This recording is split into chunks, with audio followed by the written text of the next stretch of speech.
Hello friends. So again मैं एक नया वीडियो लेकर आपके सामने आ चुकी हूँ और आज जो टॉपिक है is not related to banking. इसके बाद जो वीडियो आएगा वो आपका टॉपिक बैंकिंग रिलेटेड होगा, which is TDS, tax deducted at source. But अभी के लिए जो हम लोग डिस्कशन करने वाले हैं, it's not even a topic, it's a situational issue जो हर बैंक में हर एम्प्लॉय फेस करता है। और हम कुछ वुमेन सेंट्रिक इश्यूज़ भी डिस्कस करेंगे। मैं इसीलिए इस वुमेन सेंट्रिक इश्यूज़ पे आ रही हूँ बिकॉज ये एक सेंसिटिव टॉपिक है। जनरली बैंक में being women you here so many things, and इसलिए नहीं कि सारे हरासमेंट होते हैं या ऐसे कुछ होते हैं जो मतलब गलत हो। बहुत सारी नॉर्मल जनरल चीज़ें हैं जो कोई एक मेल स्टाफ समझ ही नहीं पाता है कि एक वुमेन फेस करती है एंड उसको उसके लिए जज किया जाता है। सो आई थॉट कि आज we should discuss about all those things.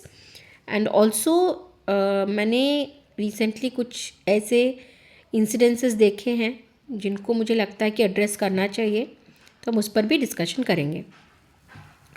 तो पहले let's discuss about women. Okay, तो मैंने बहुत दिन तक ये चीज़ महसूस की कि एक वुमेन को कभी कभी लिबरल भी लिया जाता है, कभी कभी अगर उसका ट्रांसफ़र है या उसको किसी चीज़ में एक फेवर दिया जा रहा है तो उसको एक अलग नज़रिए से देखना कि ये तो लड़की है, इसको तो रिक्वेस्ट ट्रांसफ़र मिल जाएगा, इसको तो सबैटिकल मिल जाएगा, इसको तो अपने ही स्टेट में ट्रांसफ़र दे देंगे या फिर पास के स्टेट में ट्रांसफ़र दे देंगे, औरत है ना, तो क्या प्रॉब्लम है कि लेडीज़ को क्या प्रॉब्लम होती है। तो मैं आपसे एक नॉर्मल चीज़ शेयर करूँगी। मेरा ट्रांसफ़र मेरे ही होम टाउन में एक जगह पर था जो कि मेरे घर से 26 किलोमीटर दूर था। आप बोलेंगे वहाँ पर ही वहीं पे पास में ही घर ले लेते, बट जब आपका खुद का घर है, आपके इन लॉज रहते हैं, तो आप सडनली बोलेंगे क्या कि मुझे वहाँ पे जाके रहना है जहाँ पर ब्रांच है? नहीं बोलेंगे, right? You will take the pressure on you. आप ट्रैवल करना प्रेफर करेंगे। मैंने बैंक से कुछ नहीं बोला कि मुझे बिल्कुल घर के पास दो, मुझे चल के जाना है, ऐसा कुछ नहीं था। ठीक है, जहाँ पर भी सिटी में दे रहे हैं, अगर दे रहे हैं तो क्योंकि मेरा होम टाउन है, एक लिबर्टी लूँगी, मैं वहाँ पे ट्रैवल करूँगी, कोई प्रॉब्लम नहीं। तो 26 किलोमीटर डेली मैं अप एंड डाउन करती थी। मैं जाती थी 26 किलोमीटर, लौटती थी 26 किलोमीटर। फिर मेरा पूरा दिन स्टार्ट कैसे होता था कि मैं 6 o'clock को सुबह मैं उठती थी, अपनी बेटी को रेडी करती थी, ठीक है। फिर मैं उसको रेडी करके 7:30 तक वो स्कूल चली जाती थी। 7:30 के बाद मैं कुकिंग करके दोपहर का खाना बना के, ब्रेकफास्ट बना के मैं ऑफिस के लिए निकलती थी। तब मेरे पास कोई कुक नहीं थे, ऑल्दो मैं ढूंढ रही थी कुक, बट इतना ईजी भी नहीं होता है कुक मिलना, तो थोड़ा मुश्किल हो रहा था। जो भी है, मैं सब काम ख़त्म करके जाती थी और मैं ऑफ़िस कोशिश करती थी कि मैं 9:40 तक पहुंच जाऊं, क्योंकि इतना दूर है तो मुझे ट्रैवल करने के लिए लग जाता था 45 मिनट्स 50 मिनट्स लग जाता था हर दिन। और अगर ट्रैफिक हो शाम को तो मुझे more than 1 hour 20 minutes 30 minutes, कभी कभी 2 घंटा भी लग जाता था घर पहुंचते पहुंचते। फिर ऑफिस पहुंची। ऑफिस में ऐसा सिचुएशन है कि आपको बहुत सारा वेरियस कैपेबिलिटी का रोल मिल जाता है। आप एक कैटेगरी में होंगे, आपको ऑपरेशन दिया होगा या आपको क्रेडिट दिया होगा या आप जॉइंट मैनेजर होंगे। स्टाफ नहीं है तो तुम क्रेडिट भी हैंडल कर लो, स्टाफ नहीं है तो तुम अगर कुछ गोल्ड लोन प्रोफाइल है तो वो भी हैंडल कर लो, प्रायोरिटी सेक्टर भी हैंडल कर लो। तो ये लिबर्टी भी हमसे लिया जाता है, ऐसा नहीं है कि हम एक ही काम कर रहे होते हैं, ठीक है। ठीक है, फिर उसके बाद मुझे काम ख़त्म करके आते आते किसी किसी दिन 7:30, किसी किसी दिन 7, किसी किसी दिन 8।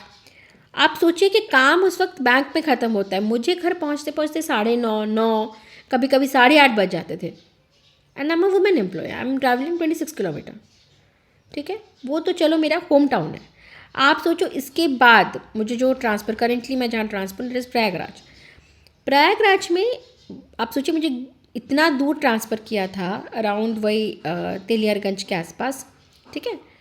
और आप सोचिए वहाँ से मुझे एयरपोर्ट के लिए प्रॉब्लम होता था, मैं एक रीजनल ऑफिस नहीं पहुँच पाती थी टाइम पे, मुझे हर चीज़ से प्रॉब्लम होता था। मुझे समझ में ही नहीं आया कि क्या लॉजिक पॉइंट है अगर आप बोल रहे हैं कि हम वुमेन की सेफ्टी का ध्यान रखते हैं। अगर मैं ऑफिस गई हूँ, मैं नहीं लौटती उस दिन, आपके एचआर को खबर रहती है कि स्टाफ आया कि नहीं आया, क्या हुआ उसके साथ। उस वक्त महाकुंभ चल रहा था, the moment I was transferred, Mahakumbh चल रहा था। कई कई दिन तक हम लोग 6 किलोमीटर 7 किलोमीटर चल चल के गए ऑफिस, क्योंकि मेरा गंगा घाट के उस तरफ था ऑफिस। तो 6-7 किलोमीटर चल चल के जाना, चल चल के वापस आना भीड़ में, जहाँ पे आप किसी को जानते नहीं हैं, वो आपका अपना रीजन नहीं है, आपका अपना स्टेट नहीं है, ठीक है, आप अपनी फैमिली के साथ नहीं हैं। Because my husband doesn't have a office, और you can say his major office which is working in, वो सिर्फ कैपिटल्स में हो सकता है या फिर ऐसी जगह पर जहाँ पर आरबीआई इज़ अवेलेबल, ठीक है। तो प्रयागराज ही वॉज नॉट देयर, तो ही उन्होंने ट्रांसफ़र नहीं लिया, वो मेरे होम टाउन में ही थे, ठीक है, मेरी बेटी के पास। बिकॉज मेरी बेटी के पास भी किसी को रहना था, मिड सीज़न ट्रांसफ़र था, सोचिए जून में ट्रांसफ़र हो रहा है, तो आप सडनली बच्चे को उठा के लेके नहीं जा सकते। उसका ऑलरेडी 2-3 महीना जा चुका है एक स्कूल में, ठीक है। तो मैं उसको उठा के नहीं, मैं उसको सडनली नहीं बोल सकती कि चलो मेरे साथ। 7 साल का हो या 5 साल का हो, आप उसको नहीं कन्विंस करके ले जाएंगे क्या? नहीं ले जा सकते। वो सब प्रॉब्लम हुआ मुझे, और मैं इसके लिए इंस्टीट्यूशन को गलत नहीं बोल रही। कभी कभी they can not accommodate every person, but ये सब प्रॉब्लम भी as a female we face. तो उस चीज़ को क्यों नहीं समझा जाता है? आपको क्यों लगता है कि मजाक है कि एक औरत है तो उसको हर चीज़ में एडवांटेज मिल रहा है? नहीं मिल रहा है उसको एडवांटेज, क्योंकि उसका काम सुबह 6 बजे से लेकर 12 बजे तक चलता है।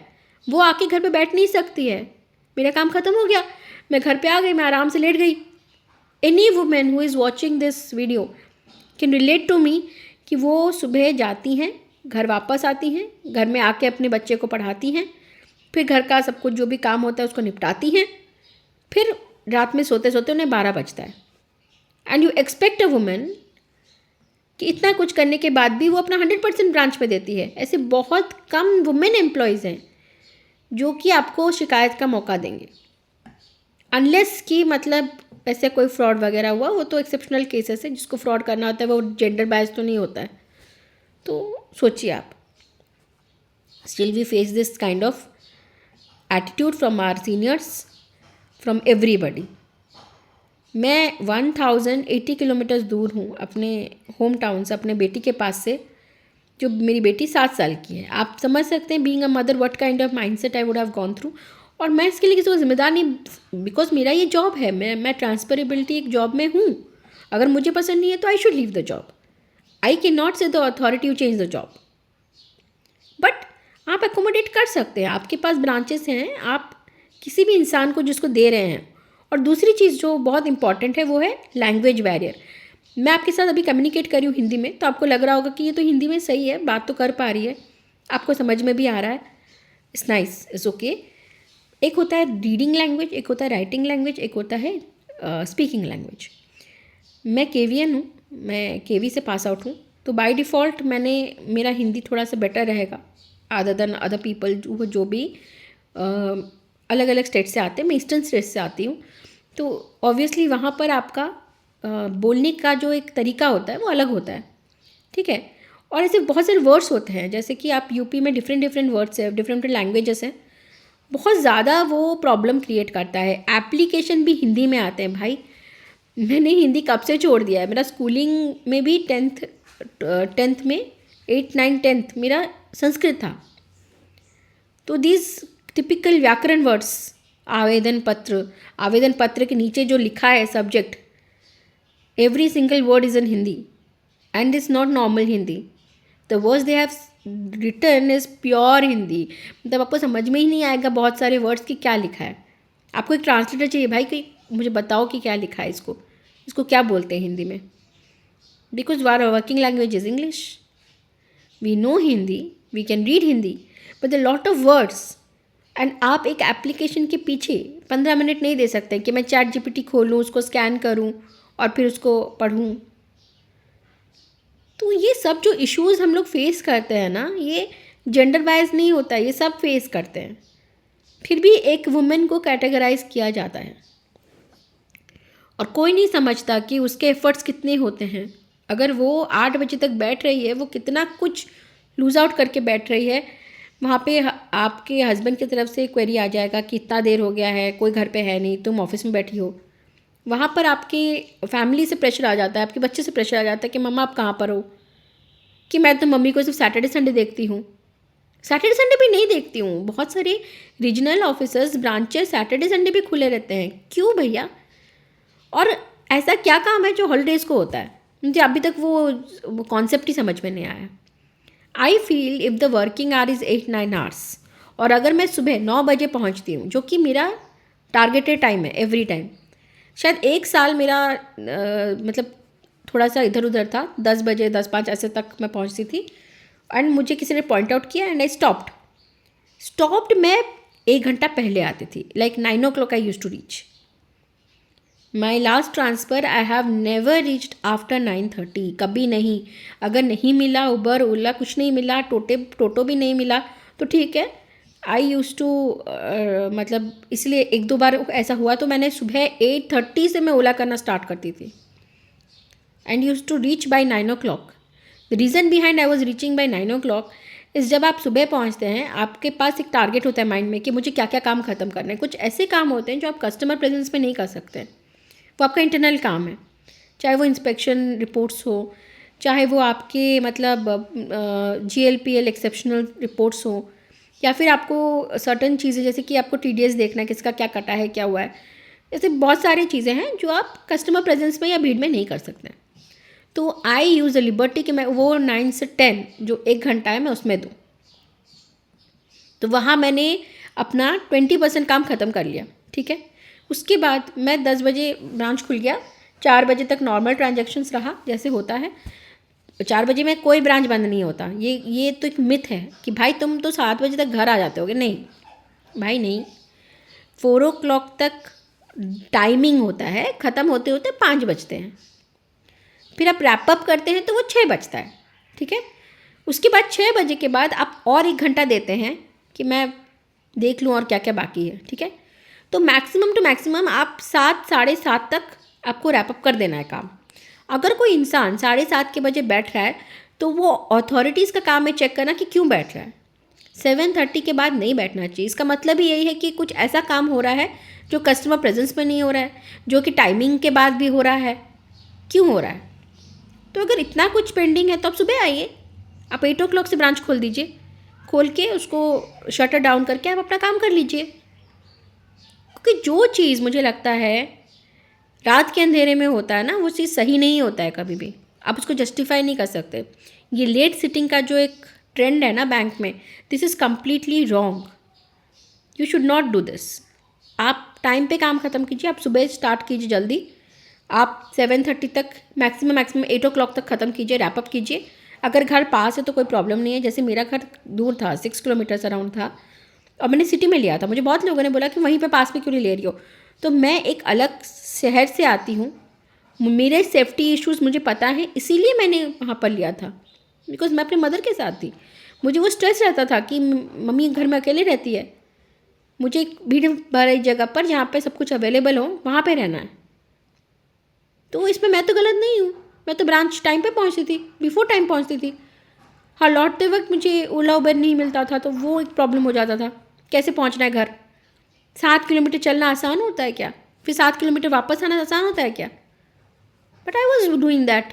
मैंने उस महाकुंभ में कोई लीव लिया ही नहीं है, शायद एक दो लीव लिया होगा, वो because of my health, because इतना सारा वॉकिंग की हैबिट नहीं थी एंड मेरी मॉम की तबीयत बीच में ख़राब हुई थी, तो मैंने 1-2 दिन छुट्टी के लिए अप्लाई किया। अदरवाइज और आप बाहर रहते हैं ना तो आप छुट्टी ले भी नहीं सकते, क्योंकि आपको फिर घर आना होता है, उसके लिए आपका छुट्टी जाता है, हॉलीडेज जाता है। तो आप खुद सोचिए, इजी है क्या? आप जैसे बोल रहे हैं कि एक वुमेन होना एक लिबर्टी है, इतना इजी है क्या? आप कर सकते हैं क्या? वैसे हर महीने I have to travel from my place of posting to my home town, हर महीने, और सिर्फ 2-3 दिन के लिए, because you don't get leave like that. एक दिन का एक्स्ट्रा लीव मांगने के लिए, अगर सैटरडे संडे छुट्टी है और वो भी हमारा सेकेंड सैटरडे 4th सैटरडे छुट्टी है, तो आप एक दिन का भी लीव मांगेंगे तो आपको 200 उसमें एक्सप्लेनेशन देना होता है। कितना डिफ़िकल्ट है आप सोचिए, और कितना इजी है किसी के लिए बोल देना कि ये तो लड़की है, उसका एडवांटेज मिल रहा है। तो मैं तो बोल रही हूँ, आप करके दिखा दीजिए। You work like us and then you question. Any women who will go through this video can relate to me. It's just like impossible what we are doing every day, not even taking a break for a day. और हमको easily बोल दिया जाता है कि क्या ज़्यादा कर लिया तुमने। तो it's about position, it's about how you work, how you tackle the situation. We do our work very clarifyingly. हमने बस एक ही चीज़ बोला है कि टाइम पे काम ख़त्म होना चाहिए, क्योंकि our safety is also your responsibility being a bank. हमें कुछ होता है तो वो भी आपकी जिम्मेदारी है भाई। आपने हमको रिक्रूटमेंट दिया है, हम आपके फेस हैं, we are face of that particular bank जहाँ पे हम लोग काम कर रहे हैं। तो हमको क्यों सिक्योरिटी नहीं मिलेगी? हमको क्यों हमारी सिक्योरिटी को इतना लाइटली लिया जाएगा कि ये तो 6 बजे जाने के लिए। Recently I heard one of my branched से कि मैडम तो 6 बजे के बाद बैठती नहीं है। मुझे नहीं लगता जस्टिफाइड। मैं 6 बजे तक अपना 100% काम ख़त्म करती हूँ, उसके अंदर भी कुछ बच जाए तो वो नेक्स्ट डे तक कंप्लीट हो जाता है। I never keep any thing for more than 2 days, that is my rule. कोई नहीं बोल सकता कि मैडम ने मेरा काम फंसा के रखा था। अनलेस वो मेरे हाथ में है तो वो 2 दिन में कंप्लीट होगा। मेरे हाथ में नहीं है, लाइन ऑफ प्रोसेस में जाता है तो थोड़ा टाइम लगता है, क्योंकि ऊपर भी प्रोसेसेस हैं जो वो कर रहे हैं, उनको हमको ट्रस्ट करना होता है, उनके पास भी बहुत सारे काम होते हैं। तो ये एक चीज़ आपको समझनी पड़ेगी कि फीमेल को टारगेट्स करना बंद कीजिए कि वो कुछ नहीं करते, उनको एक एडवांटेज मिल जाता है। उनको एडवांटेज नहीं मिलता है। We never get advantage for what we are doing. We are doing everything with the aspect of what it should be done. हम लोग वैसे ही काम कर रहे हैं, बट बस नज़रिया का प्रॉब्लम है, पर्सपेक्टिव इशू है, जो शायद अगर आप लोग कभी अपन एक फ़ादर बनेंगे एंड एक फ़ीमेल के फ़ादर बनेंगे तो आप वो समझ पाएंगे कि एक वुमेन क्या कुछ हैंडल करती है अपने पूरे लाइफ टाइम में, और आसान नहीं होता है। It's very difficult. No, I am not talking about feminism right now. I never talk about feminism, right? I think we don't need feminism. We are exceptionally well determined to do what we want to do. We don't need to take the privilege of being a woman.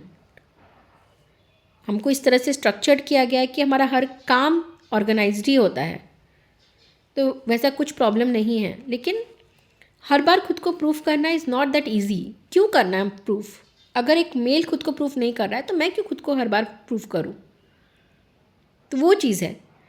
And I don't even, मुझे female बन के लगता है कि mail लोगों का advantage है। वो सुबह अपनी मर्ज़ी से उठते हैं, बच्चे को स्कूल छोड़ दिया, उनका काम ख़त्म हो गया। कितने मेल हैं जो सुबह उठ के अपने बच्चे के लिए ब्रेकफास्ट बनाते हैं, लंच टिफ़िन बनाते हैं। कितने मेल हैं जो घर पे आके रसोई करके जाते हैं कि आज का खाना मैं बना देता हूँ। कितने मेल हैं जो ऑफिस से आने के बाद घर का काम करते हैं। तो you are also getting advantage, but we are not complaining. We are not saying you are getting advantage. आप तो मेल हैं इसलिए आपको एडवांटेज मिलता है ना। लेकिन ठीक है, that is how it is. A women loves to work like that, loves to care for the family. We are care givers, तो यू शुड बी अप्रिशिएटेड। क्या मिल जाएगा आपको अगर आप 1-2 वर्ड अच्छा बोल देंगे कि फीमेल के लिए कि हाँ ये अच्छा काम कर रही है, कि हाँ ये देखो इतना प्रेशर है फिर भी she is taking it well. क्या कम हो जाएगा आपका जो आपने जो काम किया है वो कम हो जाएगा, उसका क्रेडिट कम हो जाएगा किसी भी इंसान के लिए। आई am not talking about a female also. कोई आपका सबॉर्डिनेट है, कोई आपका जूनियर है, अच्छा काम कर रहा है, उसको 1-2 बार अप्रिशिएट कर दिया आपने, आपसे क्या चला गया? आपका 1-2 लाख रुपए चले गए आपका क्या इंटेंशन चला गया वहाँ पर? अच्छा ही गया। But no such thing happens. You have to question a person, you have to demotivate a person, and that is really, really pathetic. I'm telling you, it's more better if you appreciate a person. आज इन्होंने अच्छा काम किया है, उसको appreciate कीजिए। वो motivate होगा, आपका ब्रांच भी अच्छा जाएगा, आपको भी अच्छा फील होगा कि आज मैंने किसी का दिन बना दिया। अच्छा कुछ बोलकर, जस्ट एक लाइन बोल के मैंने उसका दिन बना दिया। और इतना भी नहीं कर सकते हैं आप, तो आप सोचिए आप ये एक्सपेक्टेशन क्यों रखते हैं कि आपके सीनियर्स आपको अप्रिशिएट करेंगे जब आप खुद ही नहीं कर पा रहे हैं? आपके लिए डिफ़िकल्ट हो जाता है ये। तो please take it as like a light discussion that female हो मेल हो सबॉर्डिनेट है आपके, आपके जूनियर्स हैं, कोई हैं जो आपसे थोड़ा सा नीचे कैडर में है, please appreciate their work, make them happy, make them feel like home, they will work very nicely, बहुत अच्छे से काम करेंगे, आपका सारा काम टाइम पे ख़त्म होगा। एक फैमिलियर सिचुएशन रहता है तो इंसान भी अपने घर की तरह से ही काम करता है। Thank you. आई विश आज का वीडियो थोड़ा सा लाइट हार्टेड हो, आपको समझ में आए कि जो हम जेंडर बायसनेस करते हैं, जो हम सबऑर्डिनेट्स को कुछ ना कुछ सुना देते हैं, उनको अप्रिशिएट नहीं करते हैं, भले वो हमारे लिए कप चाय लेकर आए। मैं तो बोलती हूँ मेरे अगर सब स्टाफ्स नहीं होते ना तो मेरा आधा काम नहीं होता। मेरा एक एक फ़ाइल निकालना भाई कितना मुश्किल है ना, आप मुझसे पूछिए, और उसके ऊपर वो हर दिन वो काम करते हैं विदाउट आपको एक क्वेश्चन किए। तो अगर वो एक छोटा सा ब्रेक लेते हैं कि मैडम मुझे चाय पीने जाना है, भाई जाओ। आई तो never complain about anybody, any sub staff और anything, I only complain if they don't work, that also I complain to them only कि सर आप कर लो ना, क्यों हमको प्रॉब्लम में डालते हो, क्यों हम 8 बजे तक बैठे। And I think there human, they understand. ऐसा नहीं है कि बोलते हैं कि अरे यार मेरा काम नहीं है मैं क्यों करूँगा, करते हैं। ऑडिट होता है तो 8 बजे तक भी बैठते हैं। कभी मुझे आज तक कोई शिकायत नहीं आई कि मैं 8 बजे तक बैठा हूँ, मेरा काम नहीं है ये। They set, they help you, but then you appreciate also कि सर आप आज आपकी वजह से दिन बन गया, मेरा काम हो गया सारा। So I feel that should be done with everybody. You motivate them and you see how they work. Your a single word of appreciation really boosts them, makes their day, and also they work more fast to deliver their best. वो important है. Thank you, and I hope you like the video. Thank you so much.